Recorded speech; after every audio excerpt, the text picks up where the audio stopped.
So you're excited to get into Warhammer the Old World but have no clue where to begin? Decision paralysis be gone! For in this video, I will tell you everything you need to know. No stress, no overspending, just clarity. Stay tuned, it's hammer time.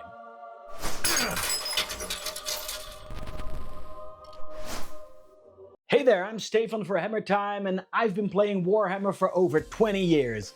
I know what it's like to get into this game, and if the words a lot, confusing, or daunting are the ones that come to mind, I'm gonna dispel them all for you, because in this video I will guide you, the beginning player, through the starting process and tell you what you need, what to buy, what not to buy, and how to take it from there. At the end, you'll know everything you need to know about starting Warhammer the Old World, and not only that, but at the end of the video, I'll summarize how much money you're going to need to spend as well.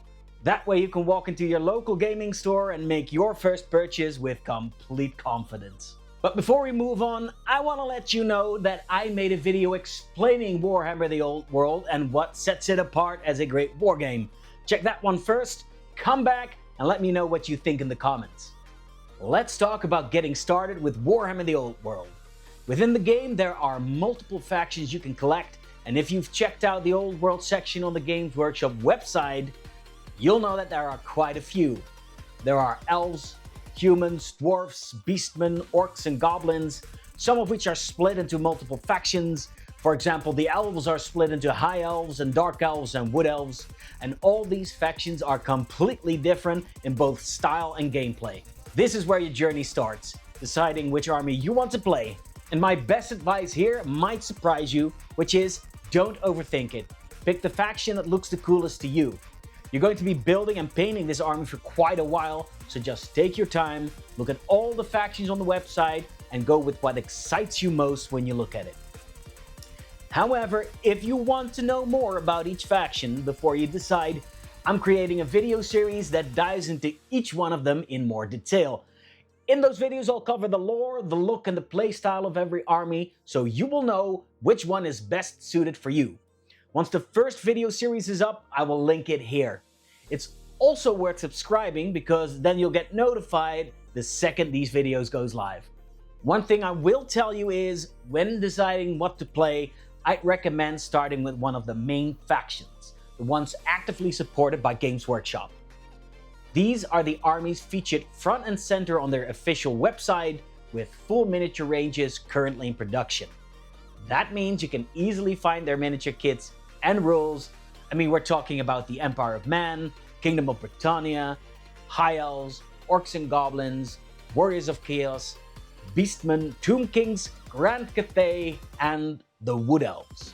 Now, beyond the main factions, there are other armies, these so-called legacy factions of the game, like Vampire Counts, Skaven, and Dark Elves.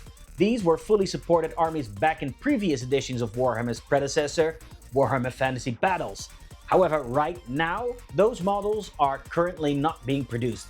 So starting one of those means improvising or tracking down old minis online or looking at other ranges. It's doable, but I wouldn't recommend the extra hassle for a starting player. So for now, my advice, stick with the main factions, easier to find, easier to build, and fully supported by Games Workshop. Once you've decided which army you're going to collect, it's time to make that first purchase. But before I tell you what to buy, let's talk about you for a second, because I think it's worth aligning your first purchase to what you need. Here you are, the starting wargamer. Excited about the game, but unsure of where to start. You're looking for an easy and simple way in without getting overwhelmed. Luckily, I've already solved the where to start problem for you, which is deciding what army you want to play. And I'm helping you make that decision in my faction videos as well. The next step is making your first purchase based on what you need. And what you need right now is to learn the game. This is your first prerogative. You need to learn the rules and start playing a couple of small games to put the rules in practice. But what do I mean with small games? Well, creating armies in Warhammer the Old World is based around a point system. Typical size armies are between 1500 and 2000 points. But for you, the beginner level player, you want to play your first games around 500 to 750 points. Why? Well, because this is where your army is stripped down to its most basic units, which is perfect for learning the game. This is where the battalion boxes sold by Games Workshop come in. There's one for each main faction, bar the Tomb Kings and Kingdom of Britannia. I'll get to those two later, but for now let's focus on the battalion boxes. So why are they great for starting players? Well, remember I told you 500 to 750 points is the ideal starting level for learning the game? Well, these boxes each give you enough units to build a great starting army right around that points level. And not only that, they all include 2 core unit sets, the basic units, perfect for learning the game. So for you, the starting player, they immediately fulfill your need for an easy, small starting force of basic units that are perfect for learning the game. Just assemble the infantry units and start playing. Boom. But there's another reason why they're great. Besides the core units included, they give you another unit for free. Well, what do I mean by that? Well, the battalions basically offer you 3 units for the price of 2 if you were to buy them separately. What extra unit you get is dependent on which faction battalion box you're buying. But they're all a great addition, and like I said, they're free. So with a one-stop, easy purchase, you're well off to buying just the right amount of miniatures and getting a nice little beginner discount. Now let's talk about the Kingdom of Britannia and Tomb Kings factions. Like I mentioned before, they currently don't have a battalion box available. Although I do believe these will be available in the near future. Instead, what they now have is the core set. These are basically deluxe starter boxes that serve the same purpose as a battalion box, but with more goodies inside. So are these core sets a good purchase for you, the beginning player? Well, in my opinion, yes and no. Let me explain. They have enough miniatures to get started and include the core rulebook, more on that later, and they also include dice, measuring tools, and templates. So it's almost the perfect, one-stop, easy purchase you need. Not to mention the value you get on the contents of this box is more than double that of the battalion boxes. But before you run off to the hobby store, let's talk about the cons. The core sets come with more miniatures than the battalions. Well, why is that bad, you're asking? Well, while getting more miniatures for your buck is certainly great, it can also be overwhelming. All of a sudden, you have an entire 1500 to 2000 points army to assemble and paint, instead of a small 500 to 700 points force that's more suited to your beginner needs. And as we discussed, those big points levels are not that great for learning the game. This means that you can't just assemble all the miniatures and start playing. You'll be overwhelmed. You need to select some of them, which means paying more attention to list building, and that's a whole different topic, one I will make a video on in the future for sure. But for now, what do? Are these core sets suited for beginners? Well, despite the army size not being comparable to your beginner level needs, which is calling for small and easy, the sheer value of what you get out of these core sets is just too good to ignore. And should you buy this box, I've decided to help you out with making the army small and easy in the Tomb Kings and Kingdoms of Britannia faction videos that are in the works. So definitely keep an eye out for those, because I'll be list building for you so you don't have to. Now we've got your first purchase of miniatures sorted, let's tackle the rules. Plain and simple, you need the core rulebook, which explains the core rules of the game, and you need either the Ravening Hordes or Forces of Fantasy army book, depending on which faction you play, which explains the rules of your army. Basically, the Forces of Fantasy book is for all the good guys factions like the Empire of Man and High Elves, while the Ravening Hordes has all the bad guys like the Warriors of Chaos and Beastmen. So, 2 books, core rulebook and army book. I mean, pretty easy, right? These books are available as a hard copy or digitally.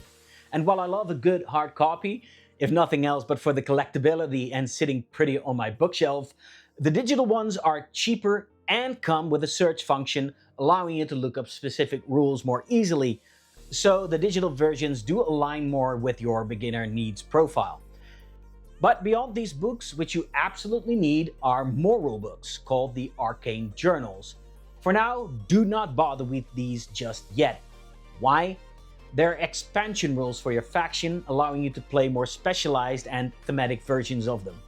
However, these are not fit for you as a beginner because they introduce more rules and more complexity, which is exactly the opposite of what you need right now. So save those for when you've reached a more experienced level as a player. Now we've got the miniatures and the rules sorted. The next thing you need is dice, measuring tools, and templates. For these, there are not a lot of clever things or secret tips for me to say here. I mean, they're just must-haves you can't play the game without. So let's start with the dice. You need 6-sided dice, or D6s as they're abbreviated, and in addition, you need an artillery die and a scatter die. The D6s you'll use in every game, a lot, and the artillery and scatter die are used for things like shooting with war machines or casting magical spells. You'll probably use them less frequently, but they're still a must-have. Games Workshop sells these dies on their website, but be sure to check if they include the scatter and artillery die, because they also sell cheaper sets of dice with just the D6s. Or you can probably get them cheaper if you're willing to look around online for them on tabletop gaming stores or dice selling websites. Then there's the measuring tools. Warhammer the Old World uses inches for the measuring unit, so you can just pick up a measuring tape for your cheap in your local hardware store. I mean, you probably have one lying around the house though. Or to stay on brand, you can pick one up at the Games Workshop store while you're at it. They're not that expensive and they have the logo on it. I guess that's neat. And finally, you need templates, which are used for weapons and magic spells that explode and deal damage in an area around them. You can get these from the Games Workshop store as well, or a little cheaper online on other stores if you want to spend a little time searching around. We're almost there. I know we've covered a lot, but hang on, we just need a couple of hobbying tools to finish it all off, and then we're completely done. In order to play with your miniatures, you're going to need to assemble them. For this, you're going to need 3 things: a clipper, a hobbying knife, and modeling glue. Now, I recommend super or plastic glue. And that's it. Either Games Workshop or any other crafting or game store will sell these. It's up to you where you want to buy them. Again, if you want to go for a more one-stop, easy shopping experience, you can order it all in from Games Workshop, but probably cheaper from other stores.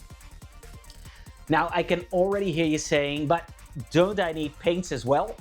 And you're absolutely right. You will need them, just not right now. Let's focus on getting your miniatures assembled first. I mean, after all, it's impossible to play your first few games with unassembled miniatures, but you can definitely play with assembled but unpainted ones. I can already feel the hate of the passionate painter community coming down on me, so don't worry, in a later video I will be covering my recommendations for which paints to buy, but right now I'm sticking to the absolute essentials for being able to play, and I also don't want to overload you with too much information. I mean, we're covering a lot already as it is. Hey, and that's it! You made it to the end of the video. We've covered all the basics of what you need to know and buy as a beginner level player. But let's recap your shopping list and tally up the price. In order to kickstart your Warhammer the Old World journey, you're buying either a battalion box or core set. Then, if you're going for a battalion box, you're buying the core rulebook as well. Remember that for the core sets, it's already included, so you can skip that if you're getting one of those. You're also buying either the Ravening Hordes or Forces of Fantasy army book, depending on your faction of choice. For hobbying tools, you're buying a set of dice with the artillery and scatter die included, a measuring tape, and templates. And finally, you're buying a pair of modeling clippers, a hobbying knife, and glue, either plastic or super. One final piece of advice I will give here is you can often buy miniatures from your local game stores with a nice extra discount. You can just place your Games Workshop order through them, so definitely check around your area for a local store if you want to save some extra money and support your local business owner, which is always a good thing. And with this, your list is complete and you're set for the best possible start you can make in becoming a Warhammer the Old World player. And as to the question where to take it from here, well, my upcoming video about which hobbying supplies to buy, things like paints and brushes, will answer that question. Now, if you found this helpful, be sure to subscribe because I've got so much more videos planned, all of them focused in helping you along your Old World adventure. So keep a lookout for my upcoming faction deep dive and my recommendations for which painting supplies to get.